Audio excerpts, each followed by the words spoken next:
I'm happy. We've been talking for a little while now. People were telling me to come meet you because I'm in the city now. Yes.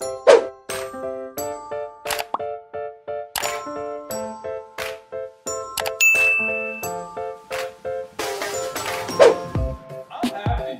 Like, I'll just say right now, for my channel, we got a tour of the place, and this guy is amazing. Thank you. Good morning. It's yet a Sunday. I'm here back at it again. Right, I just woke up this morning, then I just decided I need to do a short video to discuss about starting a business in Malawi. So as usual, I normally take a walk, look at the cabbage. The other day, that is 2 days ago, this cabbage was not as big as it is today. Today the cabbage has grown much bigger. I think the manure is doing some magic. And if you look over here, same is happening. Look at the tree. I had to put the stick here to make sure that the tree is growing straight, because I don't want the tree to grow. You know, umbrella trees, they look beautiful if they grow straight. If you don't watch them, they might actually grow skewed. Here's the other one. I think they're doing well. I also put a tree on that one. Let me go see the cabbage outside. It was raining yesterday, it was raining day before yesterday. It's been raining. Normally by this time the rain has stopped. But this year, we have had enough rains. Yeah, so the cabbage is looking okay. I think it's starting to adapt to the new environment. You can also see here that the cabbage is actually, yeah, it's doing all right. Yeah, so I wanted to talk about how to start a business in Malawi. You need to grow a thick skin to start a business in Malawi. If you really want your business to succeed, you need to have a thick skin. And also, you have to be blind. When I say blind, it means you shouldn't be able to see the amount of negativity that will just be around you when you are starting a business. You need to be, should we say, deaf or deaf?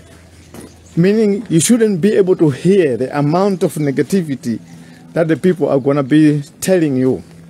So if you want to start a business and you tell people, you know, most of the people, they want to start a business, and what they do is they go and ask their friends just to know, to get their opinion. 90% of the times, people are going to tell you the idea is not going to work. 90%. It's going to be something like maybe 10% that will tell you, go ahead, it's a great idea. So imagine you want to start something, you want to invest a lot of money, and then 90% of the people are telling you it's not going to work. You're not going to do it anyway. Because you're going to think now, if 90% are saying this idea is not going to work, so who am I to be able to start this business? All right? So, but what I've learned is that if you have an idea and you share it amongst your friends, if 90% of the people are going to say it's not going to work, you should know that it's a good idea. Good ideas, most of the times, they don't sound realistic to the average person. I remember when I wanted to start my business, I went on Facebook, started talking about cement blocks. The amount of negativity that I faced was mind-boggling. Some people, they even came as far as wanting to fight with me. Some people wanted to beat me up. You know, that's how, that's the amount of resistance that I faced at that time. I almost wanted to give up. I remember when my wife used to follow me, she was still in South Africa. She even sent me a message saying, my husband, just come back. It's not going to work, you know, because of the amount of negativity. When I wanted to introduce the wheelbarrow, I shared the idea of the wheelbarrow. I put it on Facebook, and when people started asking me how much is the wheelbarrow, and I said it's 140, the amount of negativity that came there, people said you are crazy, you're mad. How can you sell a wheelbarrow at 140? Who's going to buy that wheelbarrow? There was plenty of people that were so negative, but I still just made myself to be blind, and also made myself to be deaf, so that I didn't hear the negativity. So when you want to start a business, your gut feel. Yesterday I wanted to talk about the gut feel. The only thing that something happened to the camera. You have to learn how to listen to your gut feel. Every human being has got what they call the gut feel. The gut feel is something that helps you to warn you sometimes. It guides you. So you say, for example, you are having fun with your friends, and you're going to a pub and you're enjoying it, having a drink, and then you meet some strangers there. And something at the back of your head just tells you, don't trust these guys. Be careful of these guys. And then you listen to your gut feel, and then you just decide you leave and you go home. When you arrive home and you just hear that, oh, those guys that were there at the bar, they attacked the bar and they robbed the people. And then you say, wow, I had a feeling about this. It is your gut feel that was telling you. The gut feel is almost like the sixth sense. Everybody has got it. It's what helps you to make decisions. It's decisions. That's what warns you when you are in trouble, and that shows you where there's an opportunity. You are able to see opportunities where other people can't see the opportunity. It's the gut feel. So if you want to start a business, if you have been listening to your gut feel is going to tell you this business is a good business. Have you ever wondered why so many people start a business that anybody else never imagined? And everybody else thinks they're going to fail, but then at the end of the day, they become successful. Yes, the people will give a lot of reasons. It's because they're well connected. He was just lucky. He's a lucky person. No, those people listen to their gut feel. Everybody has got the gut feel. So don't listen to what people are going to say to you. Yes, you can ask people questions so that you just get their opinion, but you should be the one to make a decision. Don't let anybody make a decision for you to start a business. Because many people will even give you good reasons why you shouldn't start a business. They will tell you, don't start that business. Haven't you thought by yourself? When I was talking about cement blocks, people said to me, Ted, why do you think that you can be the one to come here and introduce the cement blocks?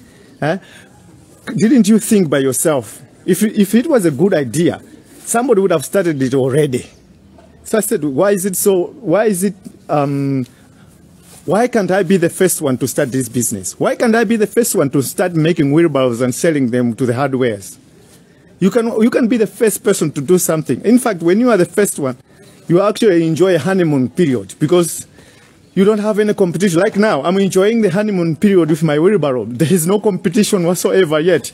And it's going to come. Once the people still realize that, but Ted really is starting to make money with that wheelbarrow, I also must start making wheelbarrows. Then you find that the whole long way, all the welders will be making wheelbarrows. So it's best to be the first person to start. Many people, they don't want to be the first ones to start something because they want to copy other people. They want to follow some people. But the time you are following, it means that the honeymoon period has gone. The first people who did the thing in the beginning have made money. The first people that joined this online money, what do they call it? They have made a lot of money. The first people who started YouTube, the first YouTubers, they have made lots of money. The ones that are coming now are coming in a time when YouTube has put more policies that are making it very difficult for people to make money. But the first people that made money, they've become rich. There's people who have become billionaires out of YouTube. So sometimes for you to be the first person to start something is actually a benefit. It's so scary because you want to start something that nobody has ever started. I mean, you are now overseas, you are in diaspora. There is some idea that you've seen there, something that is being done there that has never been done in Malawi. You are so afraid to come and introduce it in Malawi because you're thinking nobody else has ever introduced it. But if you should come and start it, you will be the only one. You won't have any competition when you start it. And you will have a honeymoon, and the honeymoon period is very long. You can see even up to now, a lot of people still are reluctant to start making wheelbarrows because they're thinking, Maybe Ted is just making noises on Facebook. He's not really selling the wheelbarrows. But soon they will start seeing people saying, I'm coming to get one. Please reserve one for me. Then they will say, oh, no, this guy is making money. Then they will say, oh, let's also start making wheelbarrows. If we start making, let's say, plows for the farm, the same thing will happen. Nobody's making plows in Malawi. Nobody's making tractors, push tractors in Malawi. So when we start making those push tractors, people will be like, who's going to buy it? Because many people always, when they want to start a business in Malawi, they always think, I would say, Malawi is a poor country. So if I start doing this thing, who's going to be my customer? Who's going to buy from me? Now, who's going to buy a wheelbarrow at 140,000? Yesterday, it was very interesting. When I posted the wheelbarrow, some people from Blantyre and Zuzu asked me, Ted, how much is it going to cost to send the wheelbarrow to Blantyre? So I told them, the courier company is charging 12,000 per wheelbarrow. So the guy said, 150. So it means 140 plus 12,000 is 152. It's too reasonable.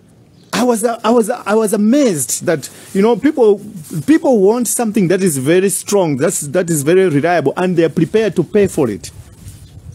Any idea you can want to start here in Malawi, any business you can want to start, has got a market for it. Nobody must ever lie to you. There is a market for it. You are in diaspora. You want to come here and start. You want to start a place where you want to start a beautician. I don't know whether you call it a beautician. You want to do the upmarket one. You want to, you want to bring in the ideas that you have seen in diaspora and you want to bring them here. Don't say Malawi's got no money. People don't have money. Therefore, they are not going to be able to. I want to be able to find customers. You're lying to yourself. There is a market for any product. If you go in Area 43, people are building houses.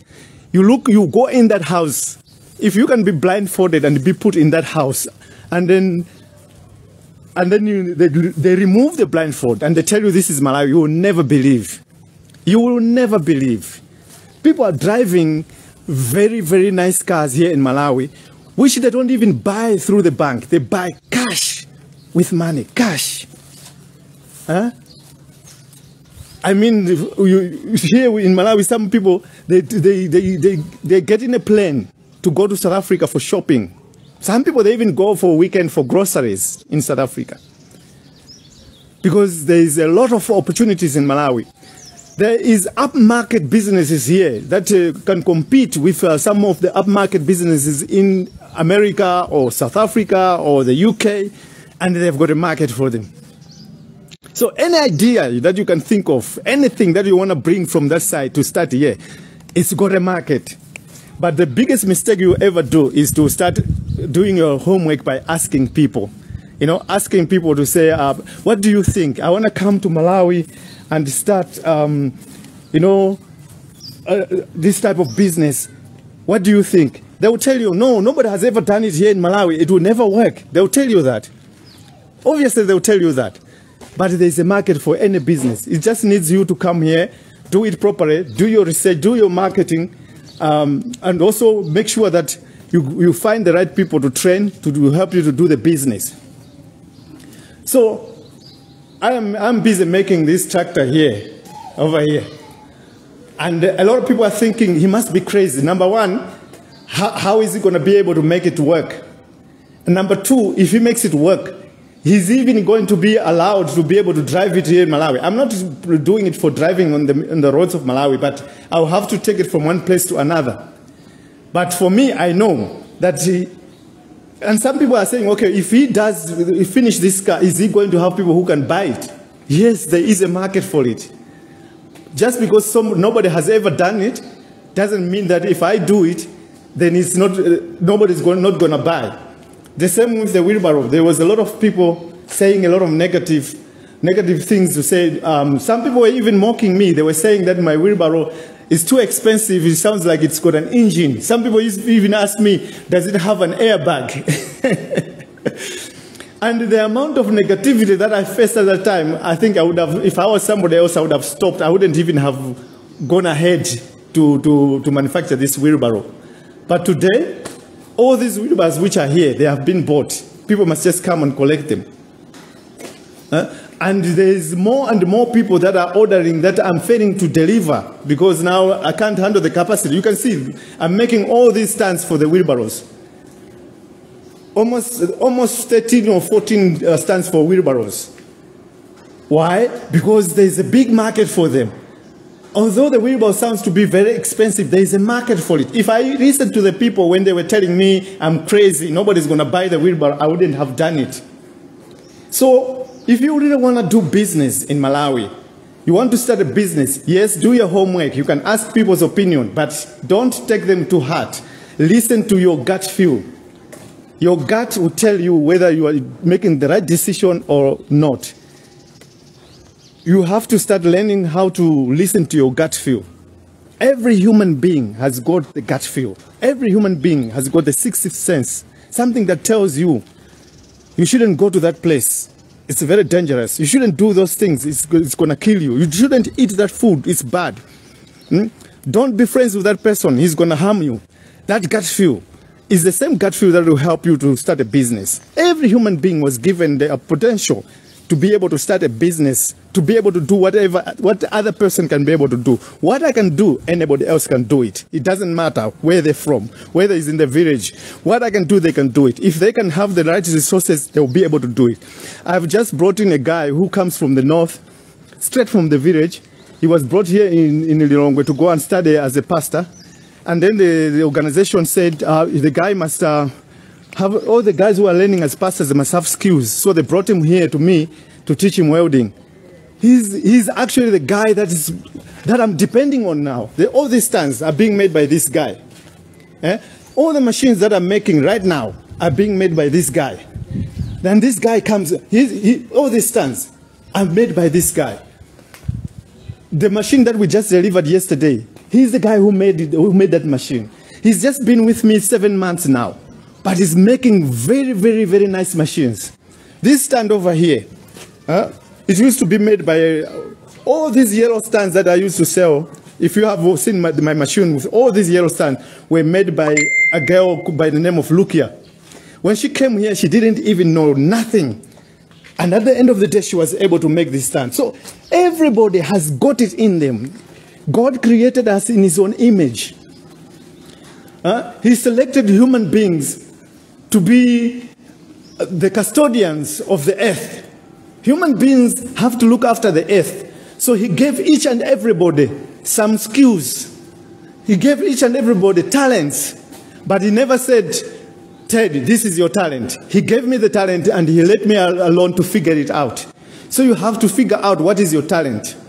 So it doesn't need your friends' approval. It doesn't need your family's approval. It doesn't need somebody's approval, somebody on Facebook to tell you if your business is going to work or not. In fact, going to ask for advice on Facebook is the worst thing you can ever do.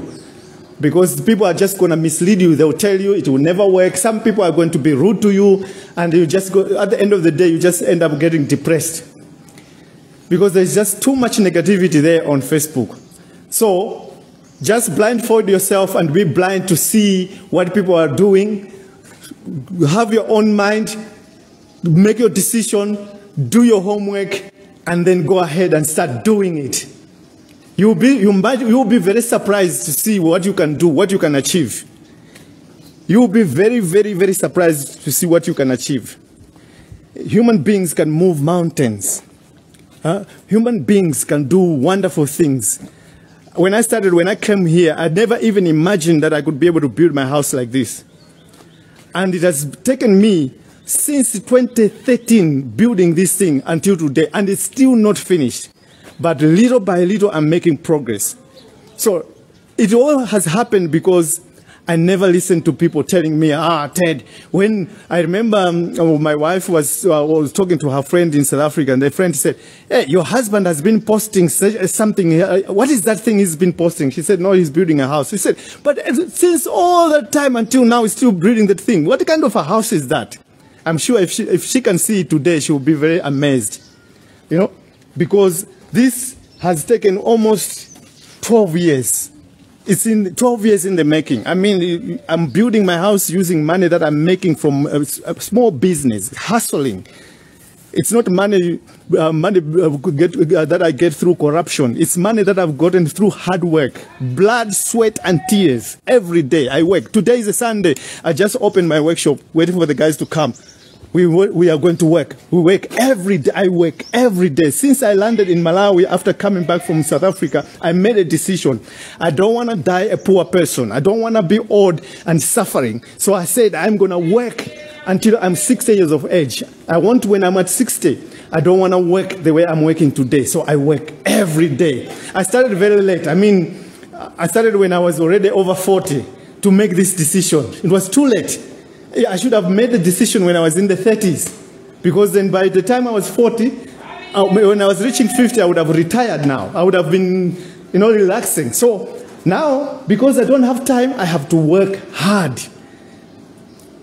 And what I did when I came back, I saw that there was too much negativity. Then I said to myself, I need to be blind, not to see what the people are doing. I need to be deaf, not to hear what the people are saying. I have to trust my instincts. I have to trust my gut.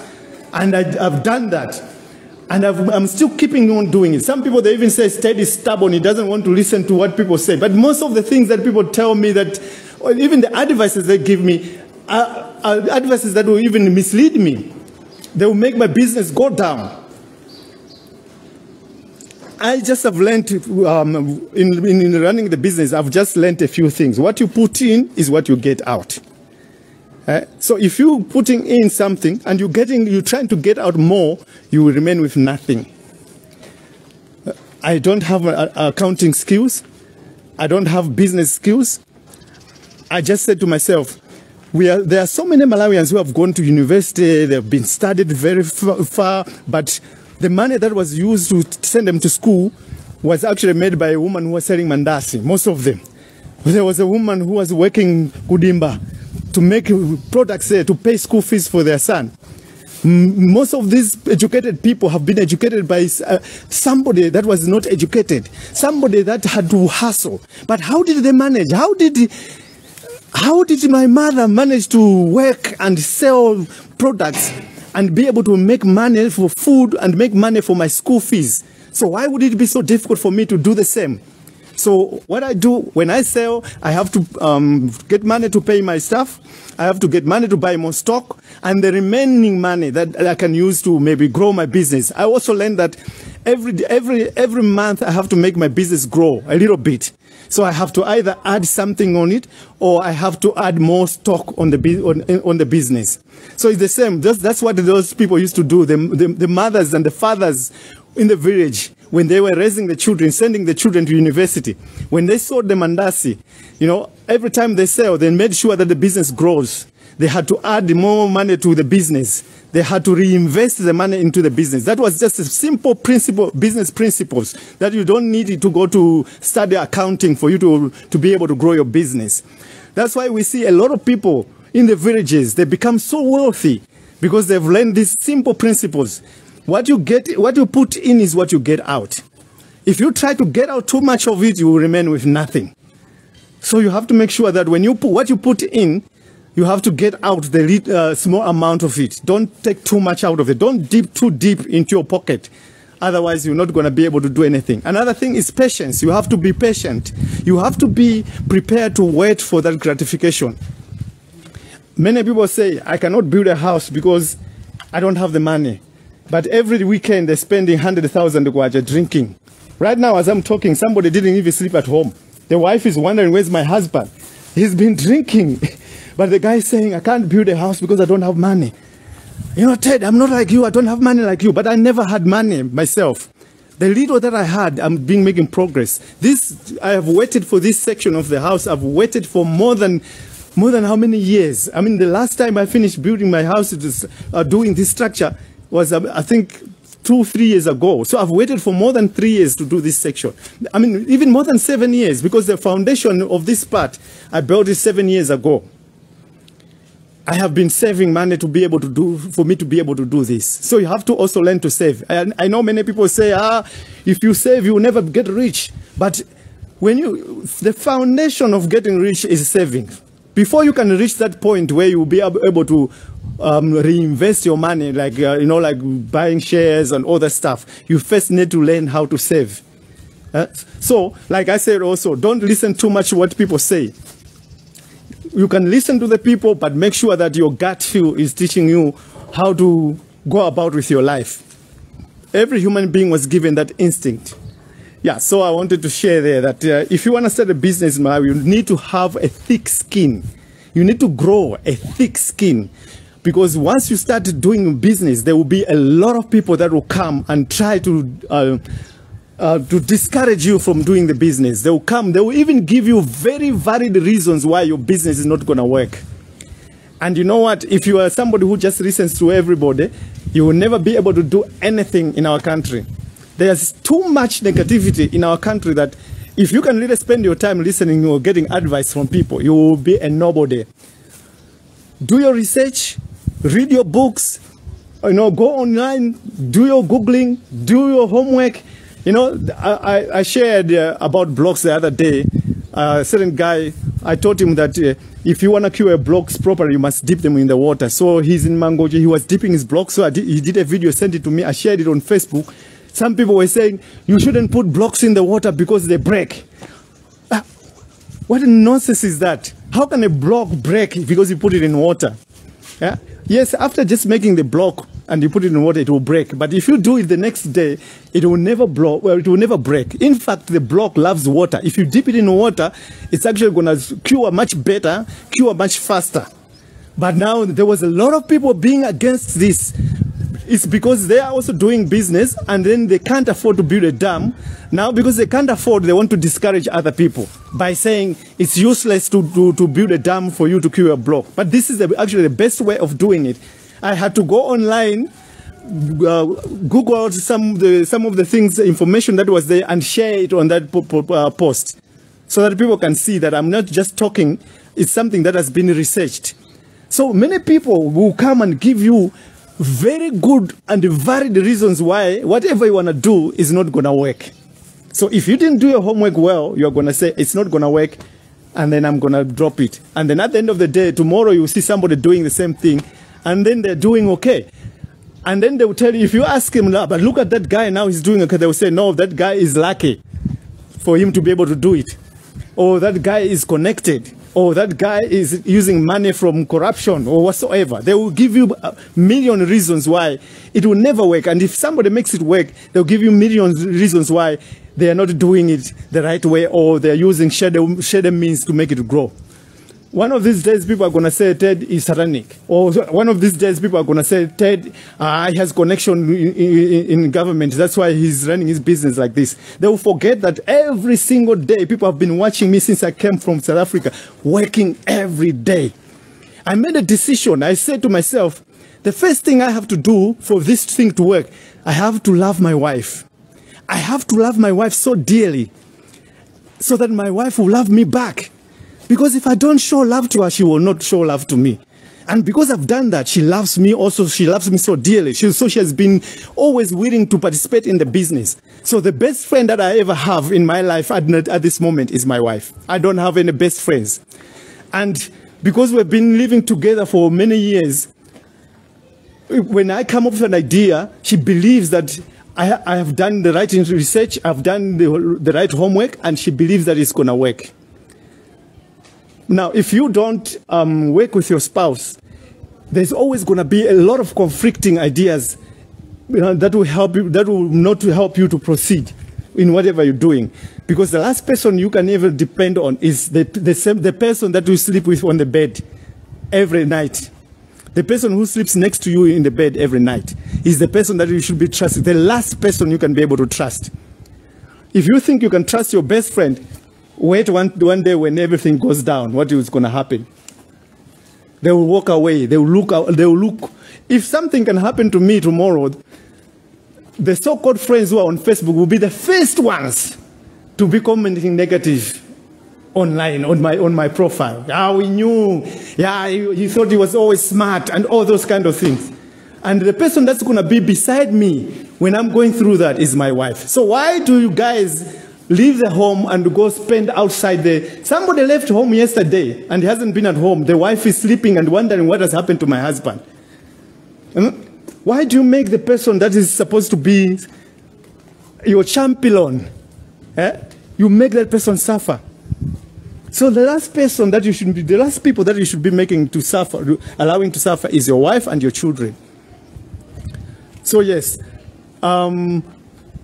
just like I said, if you don't do that, you end up associating with people who are going to feed you a lot of negative all the time. They will tell you it's impossible. They'll tell you it will never work.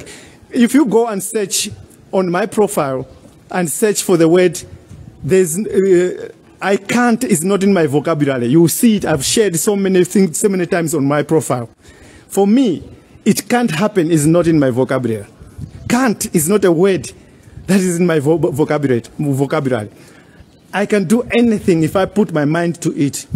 I can build a helicopter if I wanted to. I can build a tractor if I wanted to. If I just have to put my mind to it and do my homework and do my research, and I'll be able to do it. And if I can do it, you can also do it. You can do anything, everything that you have always been thinking of. That wish that you always had. You are in diaspora. You want to come back to Malawi. You want to start a clinic because you started medicine overseas. And you're working in a very advanced hospital. You want to come to Malawi and start a clinic. Come. You are saying to yourself, if I start the clinic, you know, I want to do the best. But if I do the best, who's going to be my customer? You are lying to you. There's plenty of customers. There's a lot of people with money in Malawi that are going to South Africa for medication. You know, they're going to see a doctor in South Africa. Many of them. Many of these rich people don't go to our hospitals here. These hospitals here, they're not made for rich people. They fly and go to South Africa. They fly and go to India. So if you are working there, you know you are an expert in a certain field in the medicine. Come and start it here. You will make money, I'm telling you. If you do it good, you will find that people from Zambia, they will come to your hospital. People from Mozambique, at Tete. Tete is doing all right. For people in Tete to get services, good services, if they can't get it in Tete, they have to go to Maputo. If Malawi was produced, well, Blantyre was very advanced, they would be traveling to Blantyre instead of going to Maputo, because Blantyre is much closer to Maputo. We Malawians are so intelligent people. We are so smart, but we fail to unleash our intelligence because we listen too much to negative people. There is plenty of negative people than people who are positive-minded in Malawi.